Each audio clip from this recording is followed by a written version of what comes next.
چې ناظرین د افغان کډوالو باره کې یا د هغه افغان شهریان چې په اسلام آباد کې دي افغانان اسلام آباد کې دي د هغوی باره کې چې وزیر اعظم پاکستان کومه فیصله کړې وه هغې باره کې چې ما دوه درې ځله وویل چې زیاتې دی ظلم دی او ښه ټیک فیصله نه ده د قانون خلاف د انساني حقوقو خلاف بیا ما وی چې اواز نه دی اوچت کړی خو شکر دی نن چې کوم دی د UNHCR او د IOM د طرفه چې کوم دی یعنی د یونایټډ نیشن د طرفه به دا وایو د اقوام متحده ملل متحده له طرفه هم په بیان راغی او ماغه خبرې کړې دي چې یاره د خفګان اظهار یې پې کړی دی د طریقې کار باندې اعتراض کړی دی انساني حقوقو په چوکاټ کې دې ته کتلي دي د پاکستان د خپلو فیصلو په دغه کې کتلي ویل کېږي چې یاره مونږ ته ووایي چې یاره یو تاسو دا ریلوکیټ کوئ چې یعنې د اسلام آباد او د پنډۍ نه چې دوی تاسو وباسئ یو په دې باندې خفګان کړی دی چې یاره په څنګه بیا ډیپورټیشن چې لکه د دې ځای نه به دا تاسو افغانستان ته نو دا یو دې فیصلې سره ویل کېږي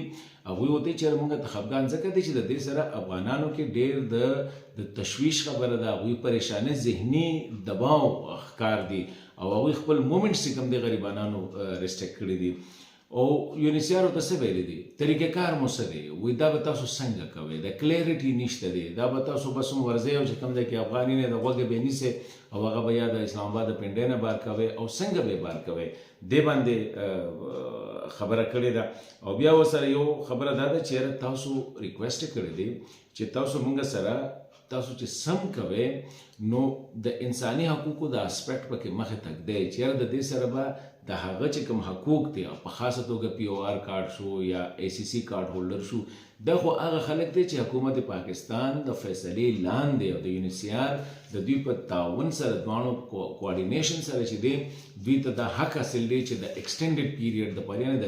اوږد وخت لپاره د دوی باندې به هیڅ قسمه قطعنې د دوی په مومنټ باندې د دوی په کاروبار باندې دوی که څه مزدوري کوي په هغې باندې به دغه نه د دوی ته حق حاصل دی نو ویل کېږي چې د دې فیصلې سره افغانان چې کوم دي او ډېر لوی ذهني بیمارۍ سره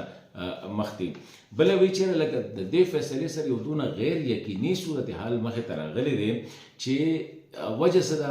لکه دا یو باعزته طریقه نه ده یو ډیګنیفاید طریقه نه ده د یو بل کس د سره د فیملي هغه د دې ځای نه اوس لکه سړي ته ظاهره خبره ده تاسو زه د دې ځای نه بهر وځم او ما ته دا پته یې چېرې که پولیس والا دې ونیولم نو زه کور به مې چېرته دا خو نه کي چې ما کور ته بوځي یا وی راولي یا څه طریقې کار خو بس ګاډي کې کېنولي او د دې ځای نه زه پېښور ته ولېږلې یا لاهور ته ولېږلې یا کراچۍ ته ولېږلې لکه د اسلام آباد او د پنډۍ نه به دې وباسي نو د دې سره هغو تاسو عجیبه فیصله کړې ده دې کې وي مونږ ته هم تشویش دی او زموږ نه زیات چې کوم دی افغان وګړي چې کوم دی بلې دا ویلي دي چې ګوره د دې سره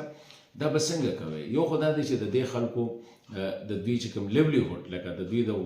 څوک دکان کې لګیا دی څوک چې ما مخکې دا خبره کوله د چا دکان دی د چا تنور دی چا ګاډي اغوستې څه نه څه مزدورۍ کوي اوس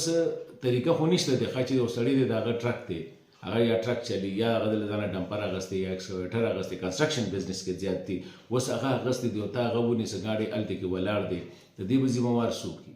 لکه کلیرټي پکار ده بل دی کې ماشومان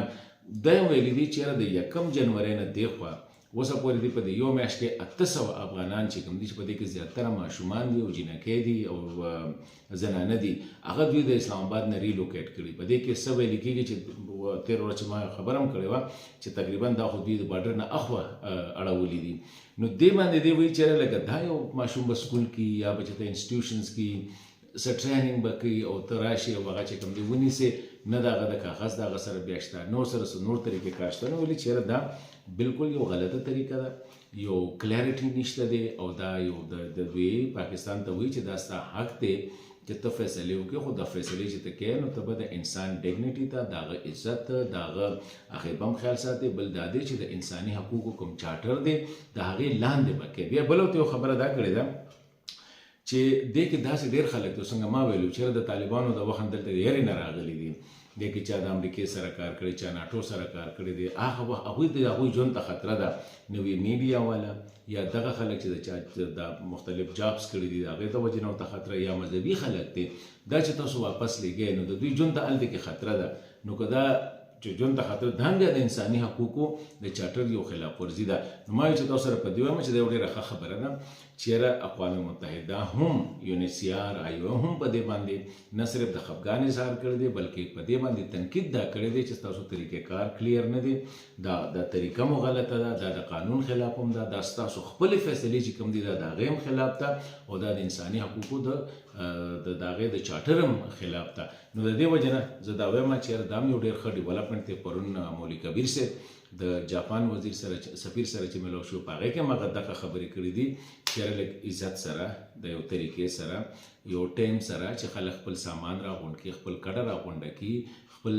بزنس چې کوم دی هغه وایند اپ کړي، چې چاته چا سره پیسې هغه راواخلي، بیا یو طریقې کار له جوړ کړي، بیا دا کار پکار دی.